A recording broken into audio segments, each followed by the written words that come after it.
if you are a foundational Black American or a Black American, you talking about nigga shit.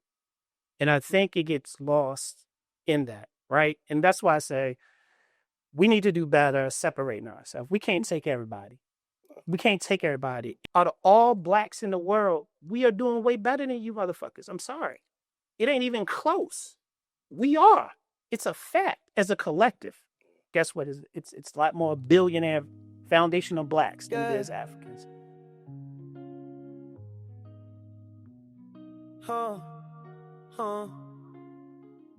Yo, what's good, family? Mr. Sencere here, and welcome to another episode of the Late Night Traffic Report. Tonight we have a really good one, and I'm really happy that the last show of the year, I got two of my main guys here with me. I got Big Mike, and I got B on the other side. And tonight we're going to discuss a very trending topic. Home ain't always a place. The diaspora, the distance, and most importantly, the disrespect. So let's jump right into it and what we're talking about, the diaspora, right? It's a term that has been traditionally linked to the Jews. In essence, just in layman terms, it's the, I don't want to say migrating per se, but it's the dispersing or the collective of moving a particular group from their ancestral home, right?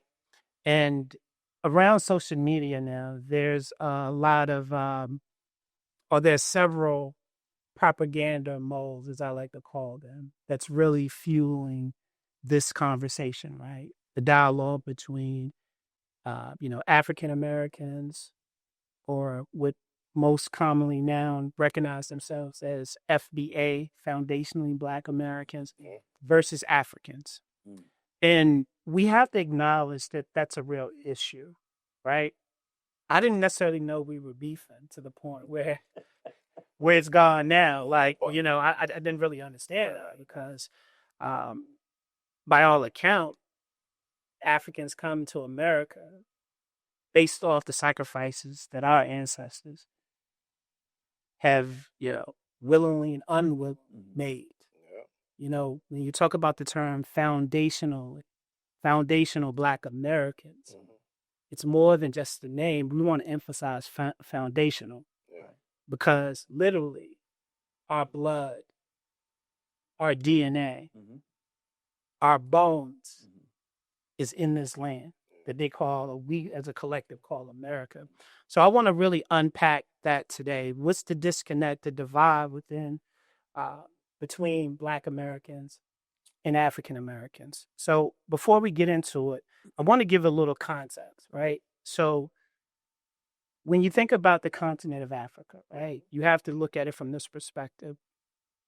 Africa, the new Africa, and I do that with air quotes because it is a new Africa, right? The new Africa consists of about 54 countries. The majority, not the all, so don't nobody come from me and say, oh, this country is 200, 400 years.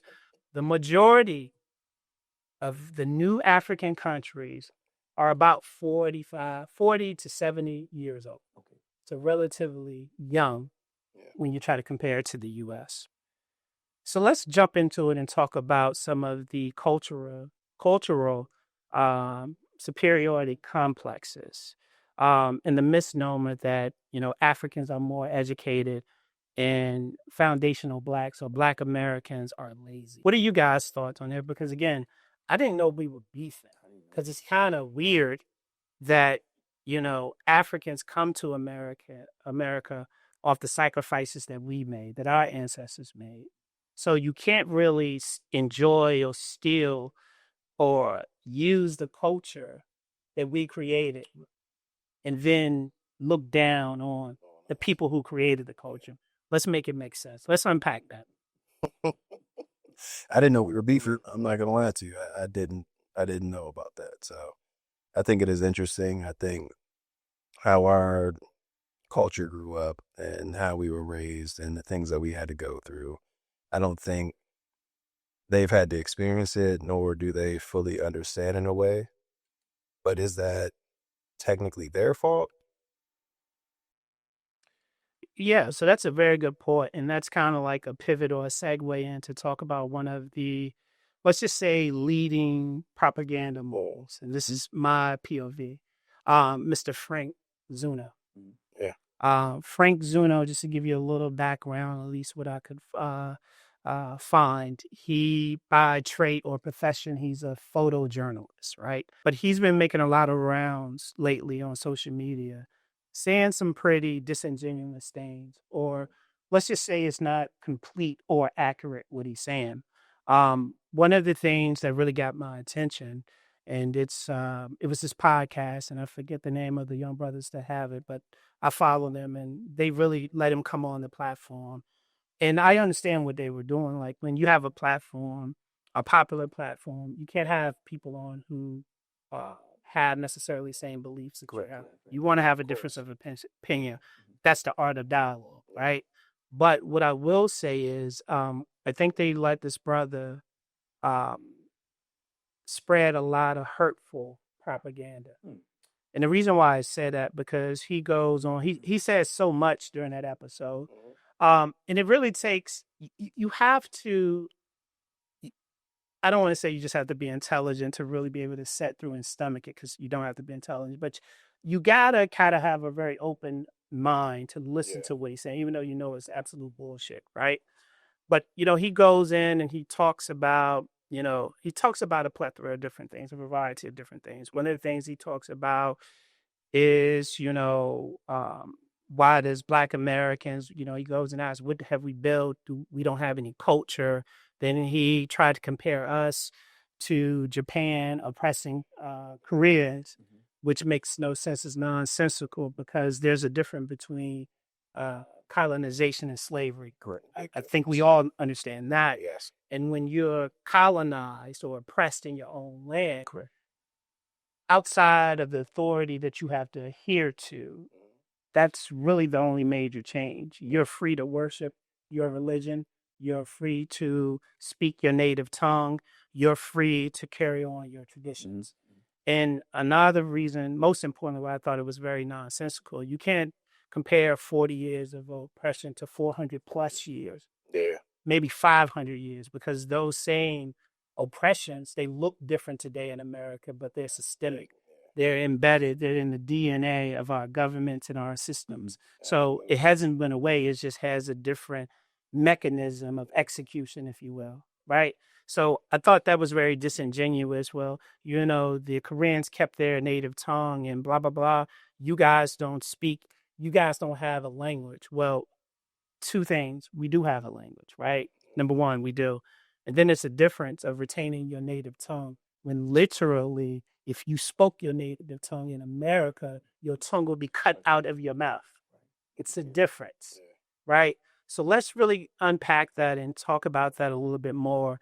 When you think about the historical fractures, slavery again versus colonization, different oppressors, same type of trauma, but not exactly the same type of trauma. Let's talk about immigrant biases towards Blacks, right? Or Black Americans or foundational Black Americans. Apparently, some African families teach their kids to avoid Black Americans at all costs. Again, I didn't know we were beefing. I want to Go I ahead. want to go back to the beefing part. Like you two gentlemen said, I didn't know we was beefing, Yeah. but knowing that we are beefing, it just brings to my mind that even before slaves arrived, we all know the history of Jim Crow and planting us against us. Right. It seemed like that was the native land before they came here, because you're beefing against people that look like you. Yep. That is your genetic makeup, because all of us that are Americans that have our shade, Mm-hmm. your history comes from Africa. Absolutely. Hating on somebody that looks like you know their genetic makeup because of what? What is the beef about? Because you had no choice. Your generation before you had no choice of being born here and afforded the things that just the way history. So why are we beefing? Yeah, very good point. Because if we're going to say educated. Well, we know that statistic. Yeah, but I'm just saying, if you're educated, why are you beefing? for somebody that had no choice to be here? What are you holding against them? Well, it's a lack of understanding. I think it's they look at us as we're different, but at the same time, the things that we had to go through, I don't think they'll ever understand. So it's always going to be hard when it comes to that, because it's going to be ignorance in some way, shape, or form on either side. But we had to go through, correct me if I'm wrong, history showed, even in Africa, they were enslaving their own at some point, and it showed that they were selling them. Well, let me jump into that, because that's a whole nother shit. That's a part that I think is foundational Black Americans or Black Americans, whichever one you subscribe to, or African Americans. Me personally, I haven't been an African American over 20 years. I don't identify as that, and we're gonna dive deep into why I do not. But I do want to talk about something that you made. You made a very valid point. From my perspective, I always, growing up, I always thought, especially when I became an adult, the crab in the barrel mentality, right? That was something I thought that was birthed here from Jim Crow, from slavery, Correct. from, Willie Lynch and all the things, the atrocities that our ancestors had to face. But the reality is that shit came from the continent. Right. They are currently and always have been crabs in the fucking barrel or bucket, whichever one you want. They just improved it. So all that internal warring, we got that. That came over in the ship with us. And I don't care what anybody says, because I know it's going to be trolls and it. But as Black people, right, we have to be honest with ourselves. And, this urging, this longing that we have to connect with a continent that don't really connect with us. I think for Black Americans or FBAs, again, whichever one you subscribe to or identify with, until we understand we are the wave. We are the wave. We are the most imitated. We are the most copied. It's really insulting. And I want to circle back to Franck Zanu, because he needs to understand a few things. His experience as a migrant is not the same as the Black experience or the foundational Black experience. You came over here voluntarily. You come over here, you get to keep your culture. You get to keep your traditions. You get to keep your native tongue. You get to keep what you identify with. We didn't do that. Our forefathers, our ancestors, they didn't have no choice. Because of the main word, and I'm not sorry to cut you off, because when he came here, he had the freedom to go ahead. When our ancestors, it was but off of full backs. Right, that's what I'm saying. We're going to keep it tall. We're going to keep it clean. The reason why the Franck Zanus of knew that, and any other African comes to this land of America, is because the sacrifice of the same people that you think you are better than. I don't want to hear about you all are kings and queens. Your fucking kingdom is foo-foo. You don't have no kingdom, because if you did, you wouldn't be coming here. Let's get that straight. And I don't have any problems with African. I have African friends. I have African neighbors. I'm talking to the people. I'm talking to the Africans that got a problem with me. Correct. Us. If it's F us, then it's 2 times F you. So here's my question. Where did the slaves come from? Africa. That's all I want. It's an easy answer. So, but I'm gonna push back on that, because that's a very easy conversation to have, right? Well, let me finish. The reason I say this is not to be comical. The slaves came from Africa, but we're not like them. I'm not saying that, but I'm saying we have evolved. But that's the disconnect. We are not like them, and we should never try to act like we are. They not like us, and we not like them. For the record, Africa, until they can scientifically prove, is the gateway of human civilization. Nobody's refuting that. No, not at all. But we're talking about where we are today.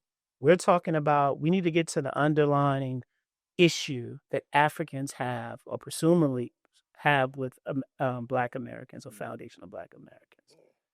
they're not refuting. But I mean, if you talk to an average African, they ask them, they don't look at us as their brother or sister. No. And we need to stop doing it. Like, this is my problem with the Black community, right? Again, the longing that we have to belong to something. Yeah. Foundational Black Americans, as far as generating wealth, we generate more wealth than the majority of all of these African countries. We don't need them. I'm just going to be honest, and I'm not here to divide, but it's fucking insulting for people like Franck Zanu to get on there and speak with such authority. Right? Such authority that he knows what the fuck he's talking about. He does not at all. It's nonsensical, it's ignorant, and it's insulting again. I think that, we really need to take time to discuss the impact, again, of colonization. Most Africans, they're taught a better life is getting closest to the white man as possible. Right? So they're taught distance. We were taught adaptation and endurance. Yep. Right? If we look at their country, Africa as a continent, as a collective. He came on and said a whole lot of things. He's from Benin. Yeah. Right? And he talked about it and, it's corruption and blah, blah, blah, blah. And he brought up Africans as they're growing up as little kids, they see this imagery of African Americans, right? And I laughed at it, but it was insulting, right? African Americans are lazy. African Americans steal. We're violent. All the shit that they're doing, the same shit that we saw. We saw y'all butt naked with the women with your titties out, walking on dirt roads, ashy ass feet, and having fucking hyenas as pets. And I'm not saying that to be facetious. I'm just saying that, like, how small-minded can you be? If you understand broadcast, if you understand media, if you really understand information warfare, it's a larger plan, a larger plot of imperialism. That's what it is. Regardless if you occupied by the French, the British, the Portuguese, it's all propaganda. But when do you cut through that? It's enough for them been coming to America for long enough. Some of them multiple generations. When do you teach your kids that that's not the case? Because when you bring your ass over here, most times you end up in our neighborhoods, or we're the only people that welcome you. And that's the problem that I have with Black people. That's what I have a problem with our people. We're too fucking understanding, too forgiving, too accepting of people that don't deserve it. And, it's this whole Pan-African movement going on now. And it sounds good. It sounds phenomenal. It sounds liberating. But the fucking problem is we're never going to make it actionable or operationalize it. When you have pockets or communities within that Pan-African movement that dislike or have a disdain for the people that's at the forefront. I'm just going to keep it tall. Out of all Blacks in the world, we are doing way better than you motherfuckers. I'm sorry. It ain't even close. We are. It's a fact as a collective. Now, there's exceptions to the rules. Yeah, there's a couple billionaire Blacks, but guess what? It's a lot more billionaire foundational Blacks than it is Africans. And, what I would say is, stop critiquing what we do in America when you can't even get your fucking country together. You all can't even unite 3 countries. That's the size of a state in America. Y'all fighting and killing each other internally. So fix your shit before you start talking about what we do over here. And to Frank's comment, I know I talked about it earlier. We don't have a language. Yes, we do. We speaks the Queen's tongue. The best version of it. That's what we do. That's the language we have. What culture do you have? Oh, And I was ignorant. Right. 10, 15 years ago, I would have said, black people don't have no fucking culture. I would have listed all the negative shit. Rapping, hip hop. You know what I'm saying? Yeah. That's what most people do. Jazz. I mean, you can go on, but so my response would be, does America have culture? So if you say American have culture, that's our fucking culture because we built America. Correct. Ain't no refuting it. I don't care whoever jump in the chat, you little trolls on the internet, it's a fact. Right? Because just white people alone couldn't have built this motherfucker by itself. We know that for a fact. Hundreds of years,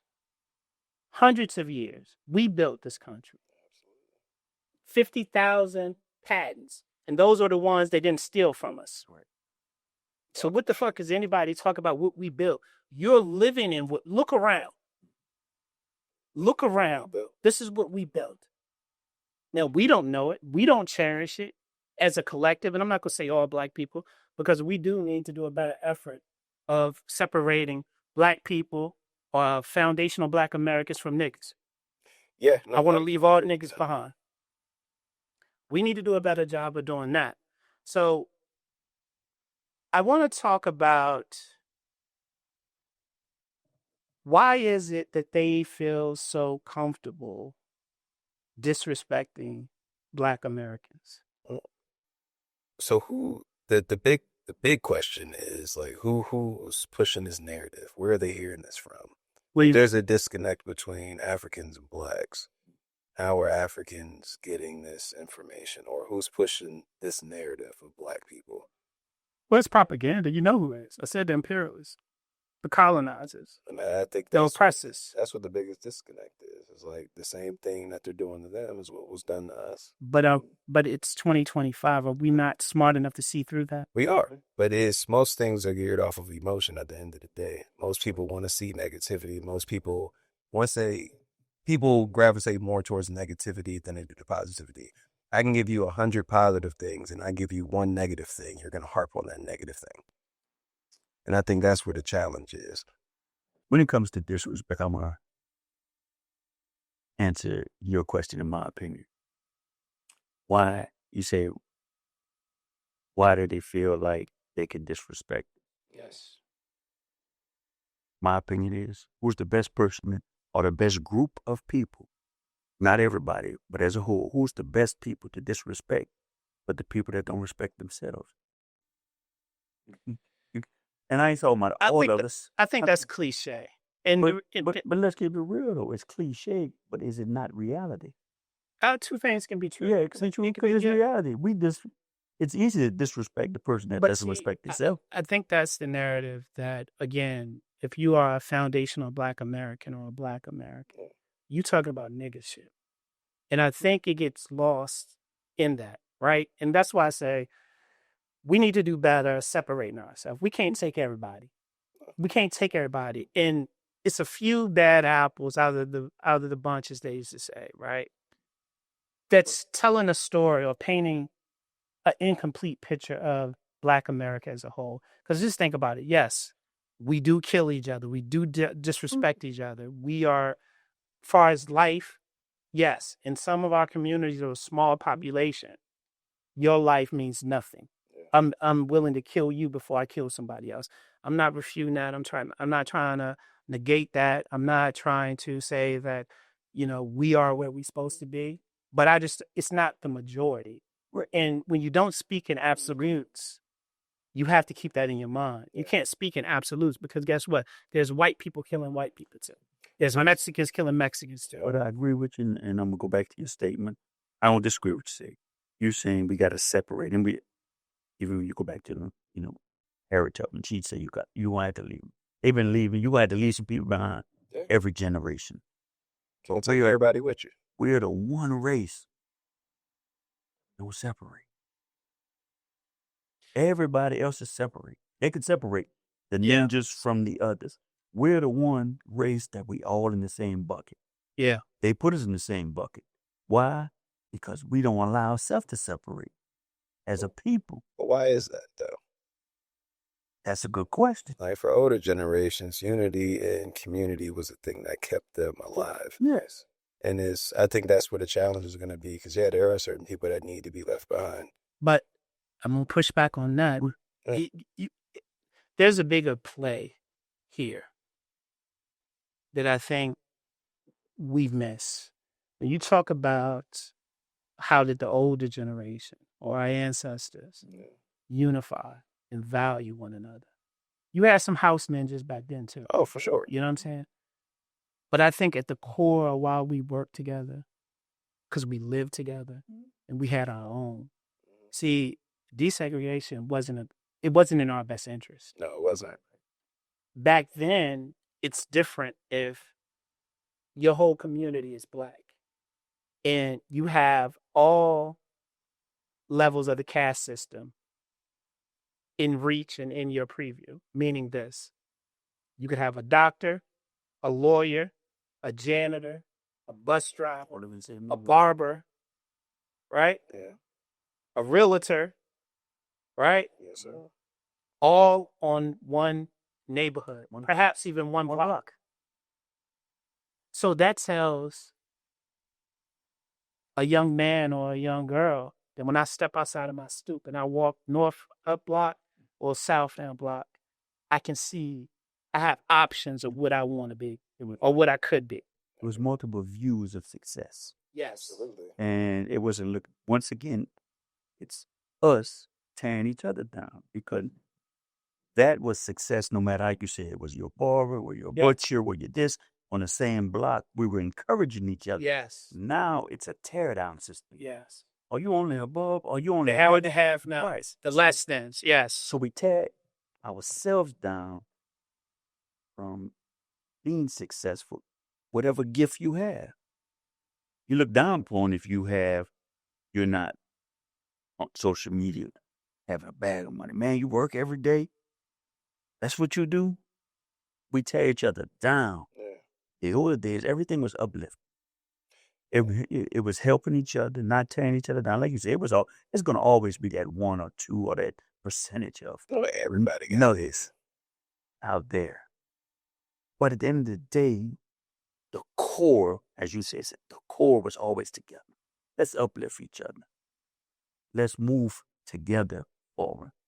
Nowadays, yeah, but unfortunately, I think, especially for like my generation and the younger ones, it's that core is what's missing now.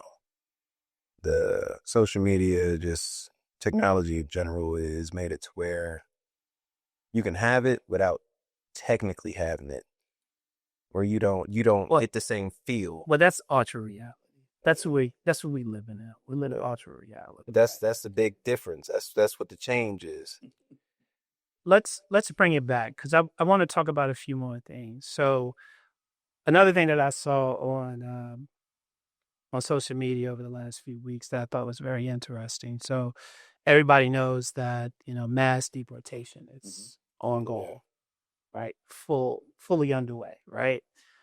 And this is what kind of made me really pay more attention to this particular topic, right? Because there were Somalians on social media saying that if they get deported, then foundational Blacks should be deported as well. To where? That part, right? to where? But no, I mean, it's funny, but it's true. It's hysterical. It's hilarious. To where? But how fucking stupid do you be? Like, let me get this. In one breath, we're not the same, but then we should be the same. Make it make sense. That's funny math. Great. Crabs in the book. And no, because I want to go a layer deeper in this, right? Because I think another issue that we have to address is all people from Africa is not necessarily African descent. Correct.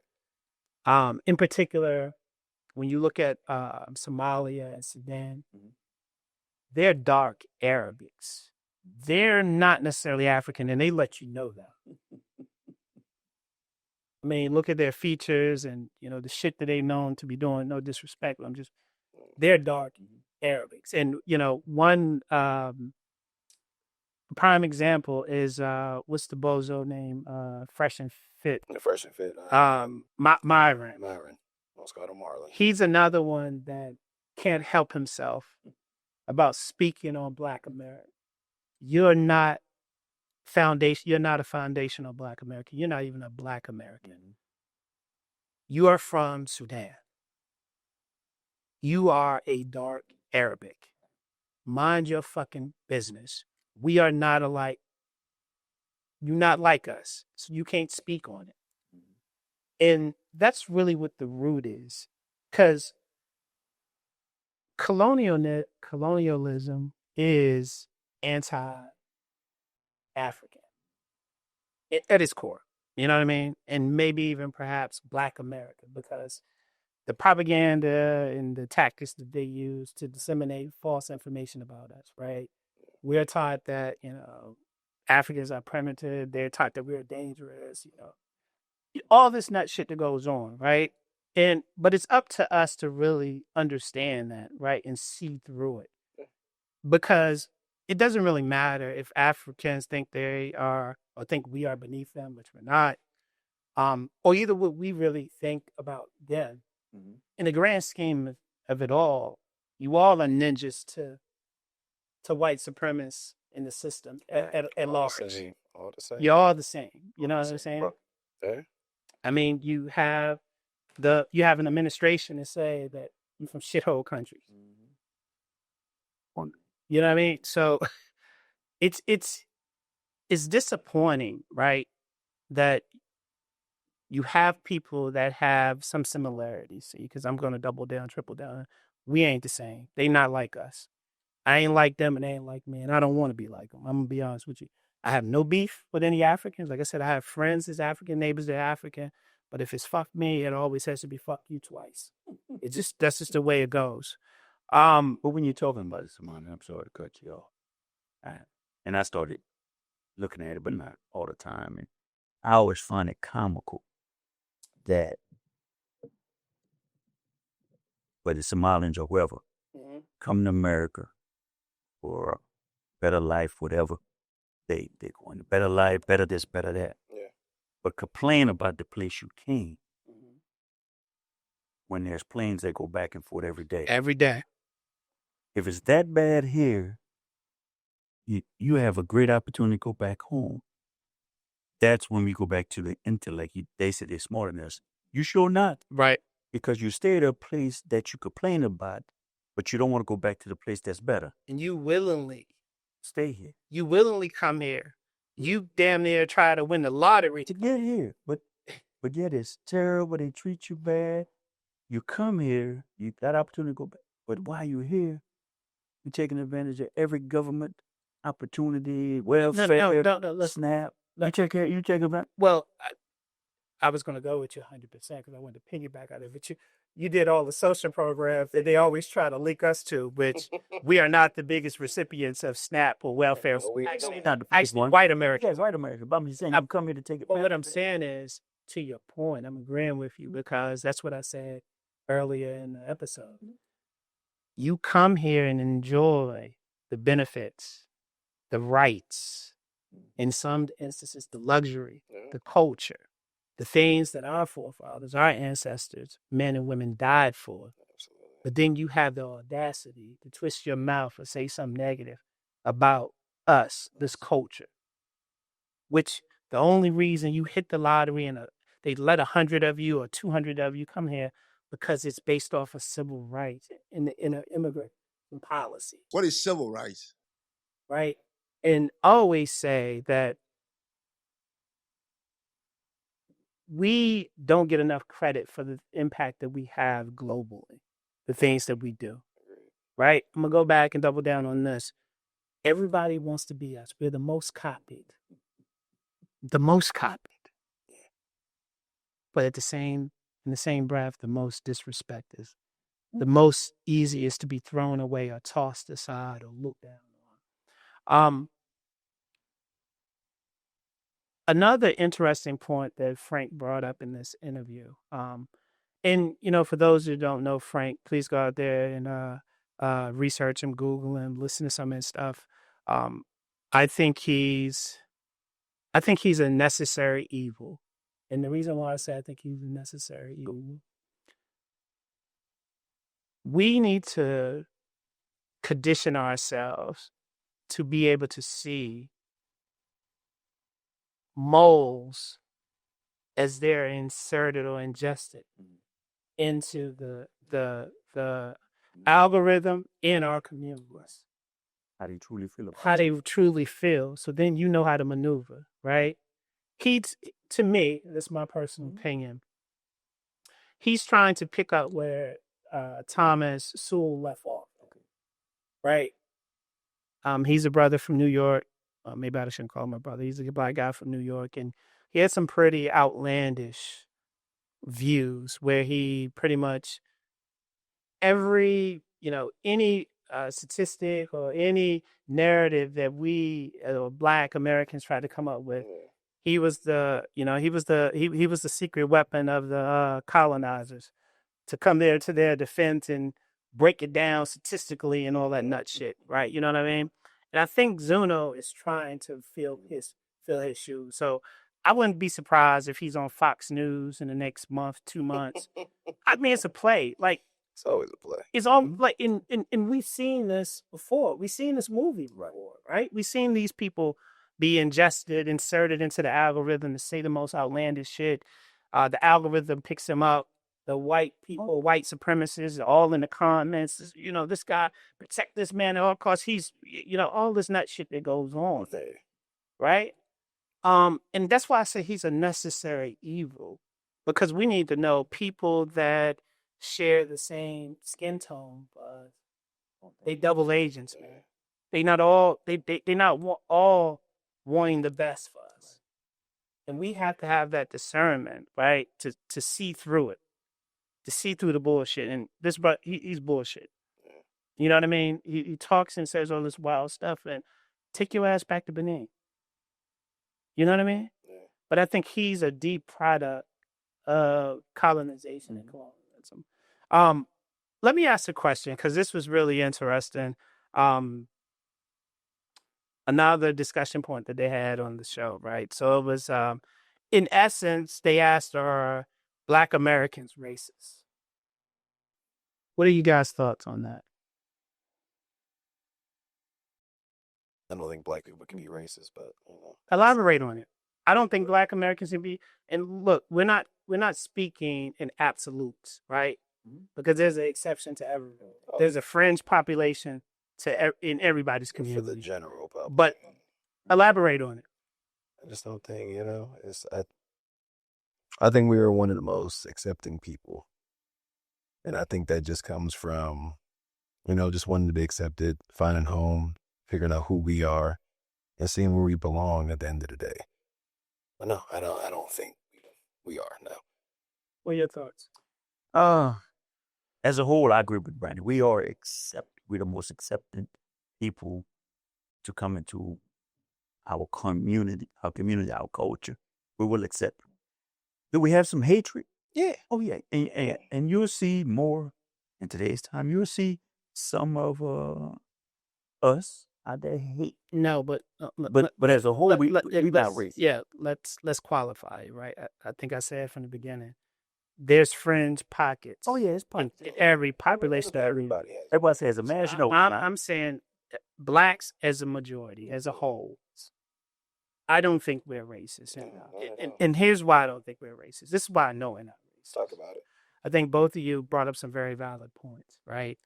But when you say racist or racism or racist is really about power, in my opinion, right? And if you look up the word, we've never been in power systematically to make racism actionable from a Black perspective or on another race, white or anything outside of that. So I don't think that we're racist. I think that all cultures have prejudice. I think we all are prejudiced, which are based in biases. When you think about what we've endured over the last 500 years, right? Give or take. Um, why would we not be prejudiced or have biases from a group or a population of people who have given us nothing but their ass to kiss consistently over 500 years, Yeah. give or take? Who have done nothing but deceive, destroy, manipulate, right? Kill, rape, sabotage. I mean, I can go on and on and on and on, giving descriptors of things that they've done. So I think it's not racism, or it's not us being racist. It's us being skeptical and not skepticism. I don't trust your ass. You show me who you are, so now I'm going to believe you. Yeah. I think that's more what it is. But let me share some reasons why specifically I know that Black America is not racist. One reason I know, because on a daily basis, we're not trying to overthrow the government. Think about that. Think about it. I'm talking about a mass scale. Oh, yeah. Think about it. We work for white people. We marry white people. Right? We build coalitions with white people. You both just said we're the most understanding people in the world. Those two things can't be true. You can't be the most understanding people in the world, but then be racist too. Those two don't match. Those two don't mix. Right? So I don't think that we're racist. I think that we're tired. I think we're frustrated. For sure. I think we're tired and frustrated of abiding or hearing or adapting to systematic oppression and a constant moving of the goalposts. I think it was, I don't think it was Jesse Jackson. Right? So I think it was, I can't recall who name it was, but who said this, but I thought this was very profound. A white guy, I was talking to a Black guy, and basically he was like, how are you Black so good in sports? How you Black guys so good in sports? Right? And I guess he was probably looking for my answer, like, we bigger than y'all, we stronger than y'all, we can run faster than y'all. No. You know why we dominate the majority of the sports? Because that's the only time when the playing field is even. The rules have been clearly defined in most cases. That's the big. You know what I'm saying? Yeah, the rules have been defined in most cases. When it's it's an even playing field. We're gonna kick ass every time. When the playing field is even. One place we don't have to worry about corruption. Well, I'm gonna let that one go. But most times, you know what I mean? But you hit on a valley instead with the frustration,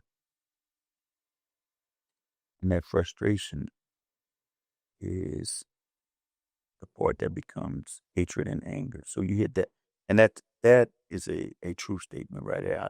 I like that. The frustration of takes over, and if you don't control it, you become angry, and that's a lot of the younger. We can't trust systems that have constantly showed us distrust. You become frustrated. I mean, it just is what it is. What's the next thing? You're frustrated. I think for us, I think that, and I think that if our opposition, and I don't want to say it well, if the other side would just look at it from a perspective, if the other side would look at it from a perspective, like, it's natural to be, angry at oppression without hating humanity. And I think that's where we are. We are frustrated, right? Deeply frustrated. Absolutely. With the systematic oppression. But it's the human in us that still has humanity for the people who are oppressing us. Absolutely. And that's a special type of people that can do that. Because if the shoe was on the other foot, this would be a very different place. You know what I mean? Very different place. But that's like heroes and villains. They have the same origin story. It's just a perspective on it. That's the only difference. We just choose not to be villains. We choose not to allow what's happened to us in the past to dictate how we move in the future. I think that, another question that they ask And I think we've already kind of hit on that. And I kind of want to bring it full circle. Can Africans speak on the Black American experience? From what they experience, I will say that. I don't think as a whole, no, but I think depending on what they've experienced, they can give their opinion on it or what they've had to deal with. But as a whole, no, I don't think so. Yeah, they're speaking on it from a different aspect. They're speaking on it from the few that's came here as speaking for all. But boys experiencing it, they're just speaking from a small segment, small scope. Well, look, I'm not going to change my perspective. I don't think they qualify. Oh no, I'm qualified. Not qualified, but Misinformation, disinformation, skewed observations does not equate to equal expertise. Oh no. I 100% agree with that. Yeah, no time. I think that they need to understand foundational Black experience or our identity was forged inside of a very racial caste system, right? And their perspective is 100% from an immigration perspective. Think about that, right? You didn't experience anything. Again, we talked about this earlier. You come here with your identity intact, your traditions, your culture, your native tongue, everything intact. You don't give up anything to come here. Yeah. Our forefathers, our ancestors gave up everything. And keep in mind, they didn't want to come here. It was forced. It was forced on them. You guys are willingly signing them papers, waiting to get the lottery to come to the U.S. And that's not how we got here. And you already got a pocket to go into. You Ethiopian, you know where your pocket is. The majority is Minneapolis. Or just Ethiopian community. So you already got a pocket, you know where you're going. And they accept you into that pocket. You don't have to make no adjustment. They got their own community, own malls, own stores, everything. It's like Africa. You pick the rapper and just drop it in that community. So I think that goes to fourth question. Black migrants versus foundational Black Americans. What are the core differences? I think we've kind of already hit it, but let's run through a few. I think the core difference will always be just entered by choice. Yeah. Let's start there. Versus being forced. Right? Mm-hmm. Then once you arrive here, like you said, you got a care pack. You got a starter kit. You got national identity, cultural continuity, immigration protections. Huge difference. And most important, the benefits from the civil rights, without inheriting any slavery trauma. You come over here with a clean mental model. Yep.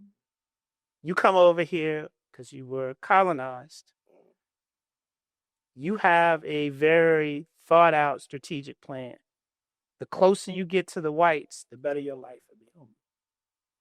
You don't have generational trauma like we do. At all. You know what I mean? Yeah. At all. Foundational Black Americans. What do we? Number one, we did not immigrate here. Right? We did not. We descendants of what? Enslaved, Jim Crow, Willie Lynch, redlining, mass incarceration. Our identity, our natural, our native identity was stripped. And just trauma is embedded on top of trauma. Generation after generation after generation. Yep. So what I would say to Black Africans, right? You're coming to America as a newcomer. You're coming to America enjoying the fruits of someone else's labor. You're coming into an America for the sacrifices that, our forefathers, as we just mentioned, all the sacrifices that we made. You've come into an already developed and built country. You're just taking full advantage of the liberties. Reaping the benefits. And the benefits. Yeah. Before we close, I really want to talk about the notion of us again, our longing to want to connect back to a continent that necessarily doesn't identify or want to connect with us. Because there's a lot of come back home initiatives. And look, there's several countries, African countries, that has this initiative going on. And I think it's a good thing if that's what you want to do. But I think there's something deeply rooted into that. I'm of the mindset, why now? A lot of us trying to go back there, and I ain't gonna say a lot. I mean, you gotta look at the numbers, not a lot, but there are people that's going back that incentive home. to get things. Yeah. Well, I don't know if they got incentives. Maybe the cost of living, depending on where you go, because a lot of the African countries have a lot of Western influence in them. They're not like what I said earlier. There's no dirt roads and people walking, no shirts and shit like that. Yeah. The majority of them are very modern now. What do you think about that? And it's a two-part question. What do you think about those initiatives around the world to come back to Africa? I mean, they're really doing that. They're also looking at, a lot of the Caribbean countries because, in the slave trade, before they started bringing slaves to North America, and I have a whole other philosophy about that, right? I think it's unequivocal that the Europeans were foreign to this land that we live on right now. There's a big ass question mark if some of us are not indigenous or native to this land. Talk about it. No, because it's another show. Because even if we want to entertain, the conversation that Christopher Columbus discovered a place that 3 other continents already knew about and already inhabited. But if we want to entertain that narrative, even in his journal and his logs, he wrote that when he arrived, he saw black and brown people, and a lot of the brown people, the natives, gifted them gold dipped spears and said that black men that came from the South 200 years before, 300 years before. So again, I think that's another reason that I say that foundational Black Americans, we don't need to get caught up in trying to trace our roots just back to Africa. Yeah. It's estimated that we may be 10 to 30 generations removed.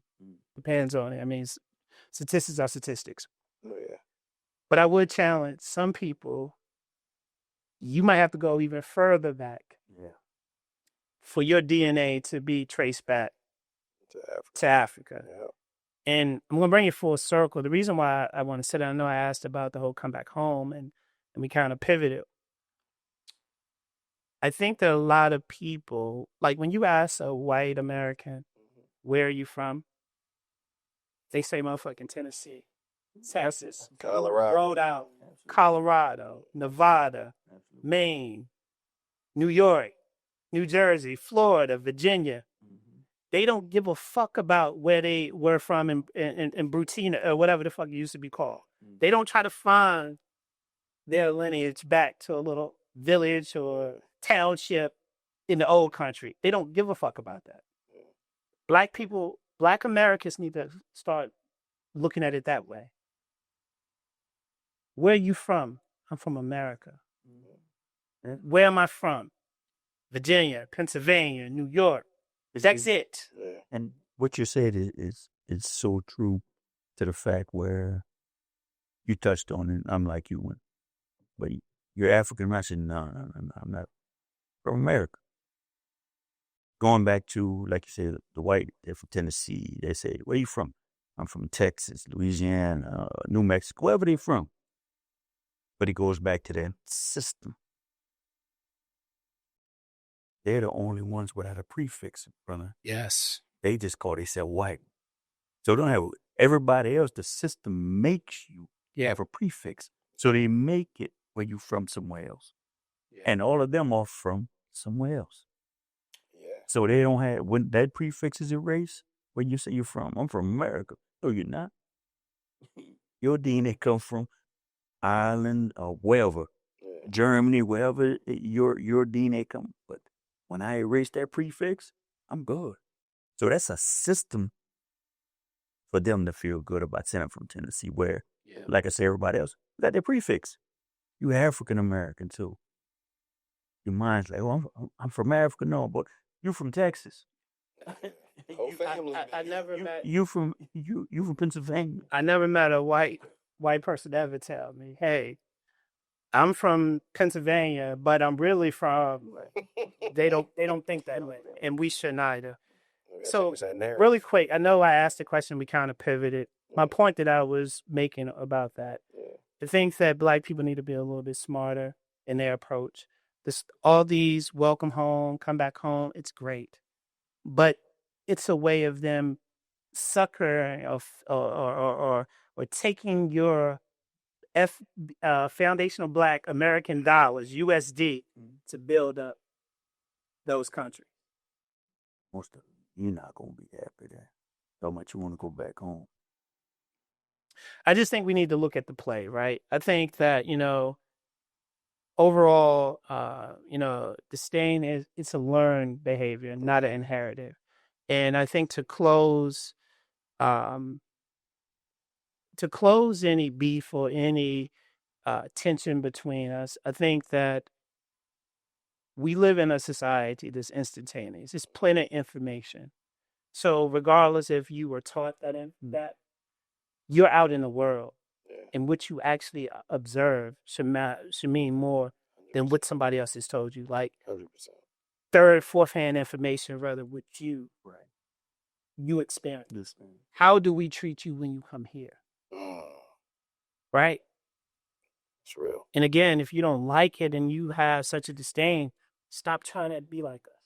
Go back home. Go back. All right, guys. This was a very good conversation. I thought it was very fitting to close the end of the year out.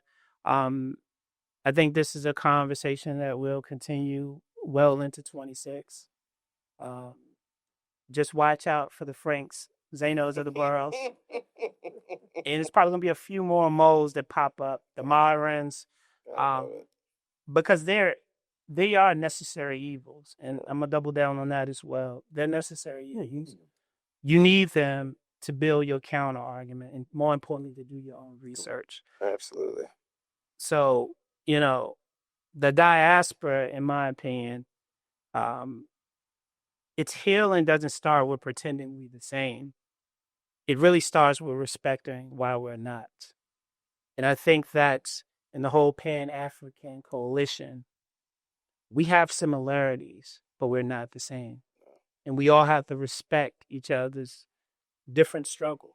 Yeah. Right? Yep. Because again, oppression is oppression, but there's different levels to trauma. Absolutely. That result from that oppression. That's real. It's good. All right. So we want to tell everybody happy holidays, happy New Year's. This has been a great year for the podcast. Absolutely. In 2026, we're going to do more episodes. We're going to get better production. Doing more live episodes. It's been very therapeutic for me. And anytime I get you guys to come in and, do this for free, it's a blessing. So, No, it's definitely been an honor and a privilege to be on here. Thank you. Y'all catching me on my way up. Got to talk about it. You know what I'm saying? Y'all smart. You did it for free. Don't worry about it. Catching me on my way up. I appreciate it, man. But like you said, getting better. 26 gonna get better. I appreciate you involving myself, Brandon, and everybody else, and people out there. Like it, subscribe, tune in. Tell us what you like and what you don't like. Absolutely. Talk about it. Yes, sir. And as always, stay sturdy, choose wisely, and we'll catch you in traffic. Hey. Same fight, just a different night. Same blood, different roads we've been walking. Different tongues, but the pain been talking. Lost some roots, found new ways to grow. Still feel Africa deep in my soul. They true lies try to split our name, but the drums still beat through the chains. Yeah, we different, but we still one. But we rise, yeah, we all come up. See my jeans say I lost my way. I see your pride say you never changed. Truth is, both of us trying to survive in a world that profits off divide.